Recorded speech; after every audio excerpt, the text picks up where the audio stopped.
Genesis 41. The Dreams of Pharaoh.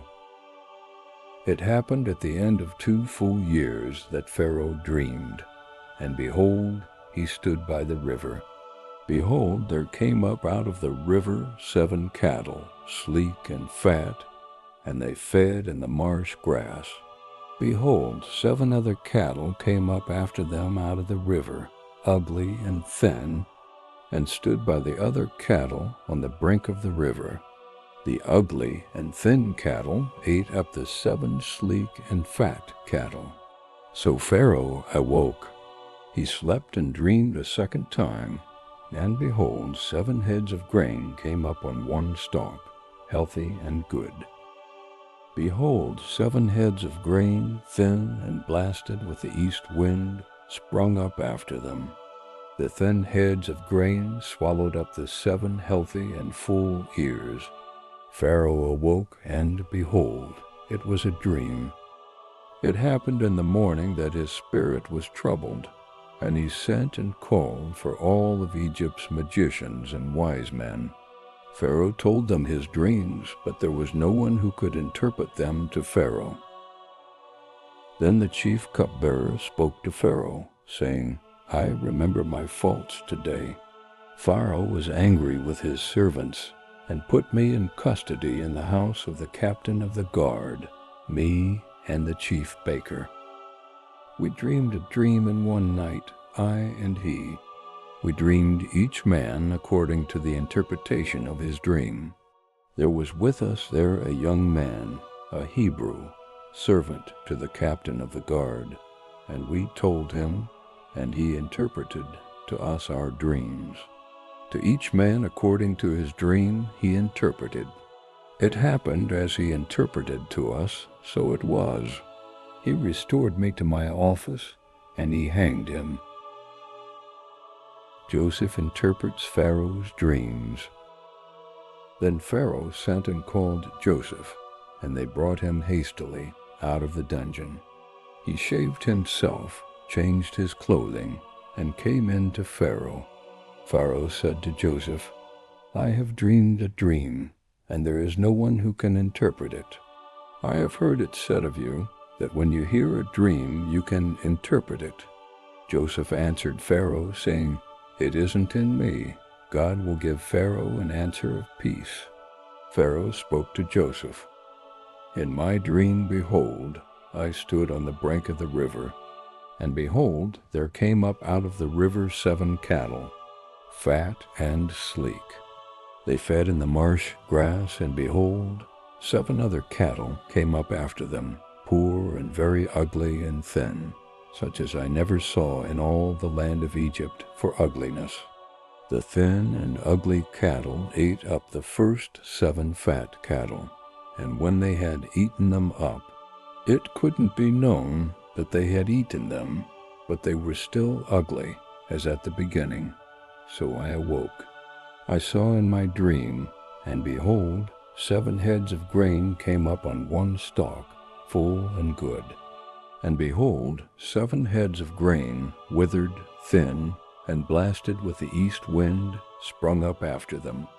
The thin heads of grain swallowed up the 7 good heads of grain.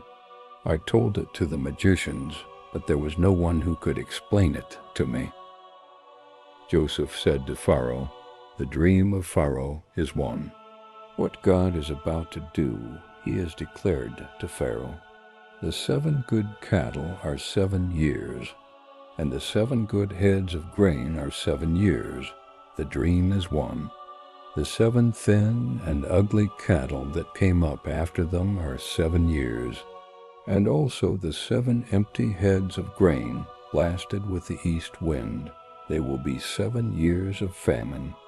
That is the thing which I spoke to Pharaoh. What God is about to do, he has shown to Pharaoh. Behold, there come 7 years of great plenty throughout all the land of Egypt. There will arise after them 7 years of famine, and all the plenty will be forgotten in the land of Egypt. The famine will consume the land, and the plenty will not be known in the land by reason of that famine which follows, for it will be very grievous. The dream was doubled to Pharaoh, because the thing is established by God, and God will shortly bring it to pass. Now therefore let Pharaoh look for a discreet and wise man, and set him over the land of Egypt. Let Pharaoh do this, and let him appoint overseers over the land, and take up the 5th part of the land of Egypt's produce in the 7 plenteous years. Let them gather all the food of these good years that come, and lay up grain under the hand of Pharaoh for food in the cities, and let them keep it. The food will be for a store to the land against the 7 years of famine, which will be in the land of Egypt, that the land not perish through the famine. Joseph given charge of Egypt. The thing was good in the eyes of Pharaoh, and in the eyes of all his servants. Pharaoh said to his servants, "Can we find such a one as this, a man in whom is the Spirit of God?" Pharaoh said to Joseph, "Because God has shown you all of this, there is none so discreet and wise as you. You shall be over my house, and according to your word will all my people be ruled. Only in the throne I will be greater than you." Pharaoh said to Joseph, "Behold, I have set you over all the land of Egypt." Pharaoh took off his signet ring from his hand, and put it on Joseph's hand, and arrayed him in robes of fine linen, and put a gold chain about his neck, and he made him to ride in the 2nd chariot which he had. They cried before him, "Bow the knee." He set him over all the land of Egypt. Pharaoh said to Joseph, "I am Pharaoh, and without you shall no man lift up his hand or his foot in all the land of Egypt." Pharaoh called Joseph's name Zaphnath-Paneah, and he gave him Asenath, the daughter of Potiphar, a priest of On, as a wife. Joseph went out over the land of Egypt. The 7 years of plenty. Joseph was 30 years old when he stood before Pharaoh king of Egypt.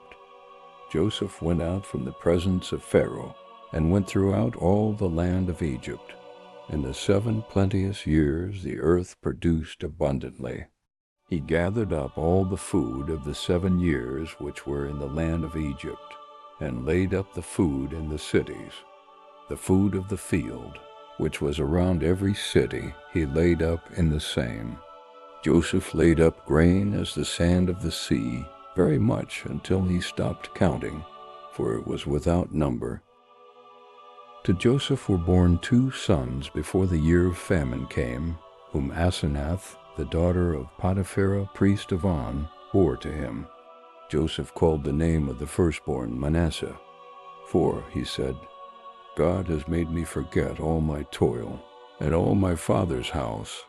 The name of the second he called Ephraim, for God has made me fruitful in the land of my affliction. The famine begins. The 7 years of plenty that were in the land of Egypt came to an end. The 7 years of famine began to come, just as Joseph had said. There was famine in all lands, but in all the land of Egypt there was bread.